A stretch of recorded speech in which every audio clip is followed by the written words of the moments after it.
Hi everyone, welcome back to a new video. और ये video है दो कंट्रीज़ के बारे में, और दोनों की दोनों शेंगेन कंट्रीज़ हैं। शेंगेन कंट्रीज़ और यूरोपियन कंट्रीज़। शेंगेन कंट्रीज़ कौन सी होती हैं वो पहले बता देता हूँ। देखो, ये है, अब ये जब से बुल्गारिया और रोमानिया दो कंट्रीज़ और शामिल हुई हैं, तब से ये हो चुका है 29 कंट्रीज़ का ग्रुप, जिसमें अगर आपको टीआरसी यानी कि टेम्पररी रेजिडेंस कार्ड ये मिल जाता है, उसके बाद आप इन कंट्रीज में से किसी भी कंट्री में फ्रीली मूव कर सकते हो, विजिट कर सकते हो, घूम सकते हो। ठीक है। और इसके लिए आपको कोई एक्स्ट्रा चार्ज या बॉर्डर पे कोई भी चार्जेस पे नहीं करने होते हैं। ये फ़ायदा होता है इन कंट्रीज में काम करने का। और सबसे बड़ी बात ये है कि इनमें जो है वर्किंग कल्चर इनका काफ़ी अच्छा रहता है। वर्किंग आवर्स कम होते हैं और सैलरी जो है अच्छी होती है। तो इसी तरह की ये दो कंट्री हैं, लिथुआनिया एंड पोलैंड। तो सबसे पहले बात करेंगे लिथुआनिया के वर्क परमिट के बारे में। तो यहाँ पर जो आप लोगों के लिए पोस्ट हैं काफ़ी सारी हैं, ध्यान से सुनना। फिर उसके बाद बात करेंगे पोलैंड के बारे में। तो पोलैंड, ये लिथुआनिया में आपको जो सैलरी मिलेगी, खास करके जो स्किल्ड वर्कर हैं, स्किल्ड में सभी आ जाते हैं, जैसे कि electrician, plumber, driver, welder, cutter, ये सब जिनको भी ये स्किल्ड में है सारे। ठीक है। तो इनकी सैलरी होती है 7 यूरो पर आवर।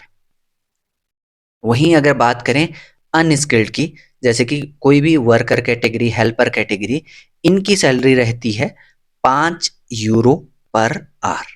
ठीक है। अब जो पीरियड है ये रहता है 1 से 2 साल का, रिन्यूएबल वर्क परमिट रहता है। और जो प्रोसेसिंग टाइम है 2 से 3 महीने का, 2 महीने का आपका रहेगा जो प्रोसेस टाइम है केवल परमिट का। बाकी का जो टाइम रहता है वो लगता है अपॉइंटमेंट में। ठीक है। अपॉइंटमेंट में थोड़ा सा टाइम लग जाता है, 1 महीना या 2 महीने। तो आप मान के चलिए 3 to 5 मंथ में ये आपका प्रोसेस जो है कंप्लीट हो जाएगा। और वैसे अगर बात करें तो इसका प्रोसेस थोड़ा जल्दी हो जाता है as compare to other countries. Accommodation आपको जो है कंपनी प्रोवाइड करेगी। फूड आपका खुद का रहेगा। ठीक है। इसमें अगर बात करें तो लिथुआनिया में कौन कौन सी कंट्रीज एलिजिबल हैं वो बता देता हूँ। इसमें इंडियन, नेपाली, ये लोग कांटेक्ट कर सकते हैं और अप्लाई भी कर सकते हैं। और ये उनके लिए भी अच्छा है जो लोग यूरोप में काम कर रहे हैं और फर्दर मूव करना चाहते हैं, उनके लिए भी एक अच्छी अपॉर्चुनिटी है। साथ में ज- आपको सैलरी वो मिलेगी जैसी कि जर्मनी, इटली और इन कंट्रीज में मिलती है, उतनी अच्छी आपको यहाँ पर सैलरी मिलेगी। अब बात करते हैं कैटेगरीज की। वैसे तो मैं ब्रॉड कैटेगरीज आपको बता चुका हूँ कि स्किल्ड और अनस्किल्ड दोनों के लिए है, यानी कि इसमें कोई भी अप्लाई कर सकता है। बट जो अभी यहाँ पर हैं वो बता देता हूँ। Truck drivers, construction workers, electricians, packing worker या पैकेजिंग में जो काम करना चाहते हैं उनके लिए है। और ये सारे लोग इसमें अप्लाई कर सकते हैं। तो ये तो रही बात लिथुआनिया वर्क परमिट के बारे में। अब यहाँ पर बात करते हैं पोलैंड के बारे में। तो पोलैंड में जो आप लोगों के लिए अवेलेबल है अभी, तो यहाँ पर चाहिए ट्रक ड्राइवर। ट्रक ड्राइवर की जो है वैकेंसी है आप लोगों के लिए। और इसमें डायरेक्ट वर्क परमिट है आपको, जो है कंपनी से है, जो कि एक रजिस्टर्ड कंपनी है पोलैंड की। और ये कंपनी, अब आपको देखो क्या होता है कि स्किल्ड वर्कर की जो वैकेंसी आती है पोलैंड में खासकर, तो चांसेस जो है रिजेक्शन के वो कम हो जाते हैं। वहीं अगर सक्सेस रेशो की बात करें तो अगर आप अनस्किल्ड में करते हो तो उसके सक्सेस रेशो कम रहता है। तो यहाँ पर आपके चांसेस काफ़ी हाई हैं, क्योंकि ट्रक ड्राइवर स्किल्ड में आते हैं। और ये बोलने को पोलैंड का है, इनको जो है मूव करना होता है एक कंट्री से दूसरी कंट्री, तो इनके लिए काफ़ी अच्छा काम हो सकता है। और सैलरी की अगर बात करें तो सैलरी इनको काफ़ी अच्छी मिलती है। मिनिमम जो सैलरी है इनकी वो है 2100 यूरो। ठीक है। और इसी में अगर बात करें तो ट्रेलर ड्राइवर की जॉब है। ये करेंगे पोलैंड की लॉजिस्टिक कंपनी में। और पोलैंड में काराकोव एक प्लेस है जहाँ पर इनकी रिक्रूटमेंट होगी, और इनके पास होना चाहिए ड्राइविंग का लाइसेंस। ठीक। प्रोसेस टाइम की बात करें तो 3 to 4 मंथ का प्रोसेस टाइम रहेगा। अब इनको क्या क्या है, जॉब क्या है, वो थोड़ा बहुत मैं बता देता हूँ आपको। तो जो इन्होंने मेंशन किया है यहाँ पे, cargo transportation is provided to all European countries, यानी कि ये जो कार्गो ट्रांसपोर्टेशन होगा आपको सभी जो यूरोपियन कंट्रीज है उनमें करना होता है।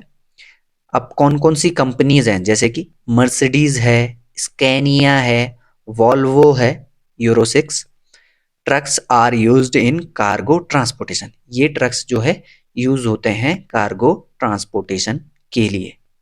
देख लो आप कितनी बड़ी बड़ी कंपनी है। फिर से बता दूं मैं इन कंपनीज के नाम, मर्सिडीज, स्कैनिया और वोल्वो। ओके। अब इसी में the company prepares and sends the invitation with in 14 to 28 business days, यानी कि 14 से 28 बिजनेस डेज में जो कंपनी है वो इनविटेशन भेज देती है। स्टार्टिंग सैलरी मैं आपको बता चुका हूँ 2100 यूरो है, और ये सैलरी जो है इंक्रीज भी होगी डिपेंडिंग, ये किस पे डिपेंड करेगा, एक तो आपके वर्क एक्सपीरियंस पे, और जितना लंबे समय तक आप उस कंपनी में या फिर उस जगह पर काम करोगे, और आपके परफॉर्मेंस के हिसाब से आपकी जो सैलरी है वो इंक्रीज होती रहेगी। अब यहाँ पर ये जो क्या क्या नेसेसरी डॉक्यूमेंट बनाते हैं उनके बारे में बताऊंगा। अब यहाँ पर जो ड्राइवर जाएंगे, जो फ्रेशर खासकर जाते हैं, उनको ट्रेनिंग प्रोवाइड रहेगी। जो एक्सपीरियंस है उनको तो रिक्वायरमेंट की इसकी रिक्वायरमेंट नहीं है, बट जो फ्रेशर जाना चाहते हैं और अप्लाई करते हैं उनको इसमें ट्रेनिंग भी प्रोवाइड की जाएगी इनकी तरफ से। इंश्योरेंस मिलेगा आपको 1 साल का। ठीक है। रेड पेपर फॉर 5 years ये आपको प्रोवाइडेड रहेंगे। The cost of these documents is calculated from your salary, आपकी सैलरी से ये जो है कैलकुलेट होंगे, यानी कि डिडक्ट होंगे। These two documents are necessarily from our company, इन कंपनी से जो है ये नेसेसरी हैं। उसके अलावा आपको पॉलिश रेजिडेंस कार्ड मिलेगा 3 साल का। पॉलिश रेजिडेंस कार्ड यानी कि पोलैंड का जो रेजिडेंस कार्ड है वो मिलेगा 3 साल का। और जो इनकी कंपनी का ट्रायल पीरियड है ये रहता है 3 to 4 मंथ। ट्रायल पीरियड कहो आप इसे, या फिर आप इसे कह सकते हो प्रोबेशन पीरियड। और ज़्यादातर क्या होता है, इस पीरियड में आपको सैलरी नहीं मिलती है कई बार। ठीक है। तो इस बात का भी आप लोग ध्यान रख सकते हो। अ, उसके अलावा जो है इसमें जो इन्होंने मेंशन किया है, once you start working your salary will be calculated as follow 70 euro per day Poland में। ठीक है। ट्रक ड्राइवर्स के लिए 70 यूरो पर डे के हिसाब से आपको सैलरी मिलती है। और अब इसमें अगर आप अप्लाई करते हो तो इसमें डॉक्यूमेंट क्या चाहिए वो बता देता हूँ। एक तो आपका पासपोर्ट, वीज़ा/TRC अगर आप किसी अदर कंट्री से कर रहे हो, ड्राइविंग लाइसेंस CE कैटेगरी का, और इंटरनेशनल ड्राइविंग परमिट, ये डॉक्यूमेंट्स चाहिए होंगे। उसके अलावा जब आप अप्लाई कर रहे हो तो सबसे पहले आपको तो देखो सर्विस चार्ज आना होता है इसका, कि कितना सर्विस चार्ज है, उस हिसाब से आप अप्लाई करो। अगर इन केस, वैसे तो देखो सबको रिप्लाई हो जाते हैं, लेकिन जब मैसेजेस बहुत ज़्यादा होते हैं तो पहले प्रायोरिटी मैं देता हूँ जो चैनल के मेंबर्स हैं।